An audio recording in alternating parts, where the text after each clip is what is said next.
मैथिली शरण गुप्त की कविता माँ का एक कहानी। इसमें माँ यशोधरा बेटे राहुल को देवदत्त द्वारा शिकार किए गए हंस को सिद्धार्थ के द्वारा बचाए जाने की कहानी सुनाती है। गौतम बुद्ध अहिंसा, सत्य, दया, प्रेम और त्याग की प्रतिमूर्ति थे, तभी तो उन्हें भगवान बुद्ध कहा गया है। घायल हंस की सेवा करके एवं उसका पक्ष लेकर उन्होंने हमें जीवों का प्राण मात्र के प्रति दया का भाव रखने की प्रेरणा दी है। आइए हम क्वेश्चन आंसर देखते हैं। माँ नानी की बेटी है, ये बालक को किसने बताया? आंसर है माँ नानी की बेटी है, ये बालक को दासी ने बताया। अगला क्वेश्चन है, प्रस्तुत कविता में किस धर्मात्मा पुरुष के जीवन की चर्चा हो रही है? सिद्धार्थ धर्मात्मा पुरुष के जीवन की चर्चा हो रही है। कविता का मूल संदेश क्या है? आंसर है जीवों पर दया करना कविता का मूल संदेश है। घायल हंस को किसने बचाया? घायल हंस को सिद्धार्थ ने बचाया। सिद्धार्थ के उठाते ही पक्षी को नया जन्म कैसे मिल गया? आंसर है पक्षी तीर से घायल होकर नीचे गिरा, तब उन्होंने चौंक कर उस पक्षी को उठा लिया। उठाते ही पक्षी को लगा कि उसे नया जन्म मिल गया। अगला क्वेश्चन है, कविता के आधार पर उपवन की सुंदरता का वर्णन कीजिए।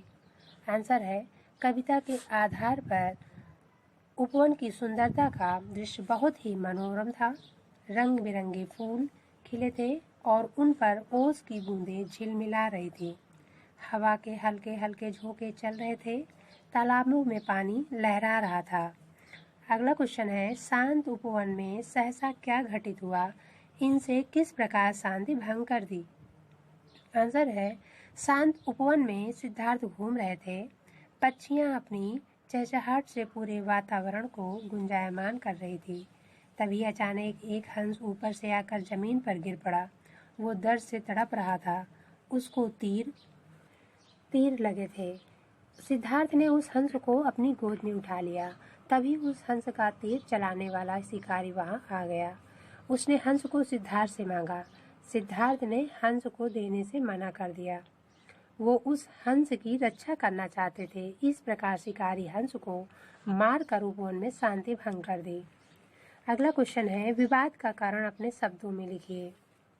आंसर है शिकारी अपने अचूक निशाने से एक हंस को घायल कर दिया, जिससे वह बहुत खुश था, लेकिन सिद्धार्थ ने हंस को देने से मना कर दिया, जिससे विवाद का कारण बन गया।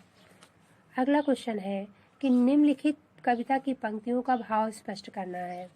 कोई निरपराध को मारे तो क्या अन्य उसे न उबारे, रक्षक पर भक्षक को वारे, न्याय दया का दानी। संदर्भ है, यह पद्यांश हमारी पाठ्य पुस्तक नवनीत के माया का एक कहानी नामक कविता से लिया गया है। इसके रचयिता राष्ट्र कवि मैथिली शरण गुप्त जी हैं। इसका भाव है कि जब राहुल की माँ ने उसे पूछा कि कहानी सुनकर अब तुम बताओ कि न्याय किसका पक्ष लेगा, तो राहुल ने कहा कि यदि कोई बेकसूर को मारने लगे तो अन्य लोगों को उसकी सहायता करनी चाहिए और रक्षा करने वाले पर मारने वाले को न्यौछावर कर देना चाहिए। न्याय हमेशा दया करने वाले का पक्ष लेता है, जो कि उचित है। धन्यवाद।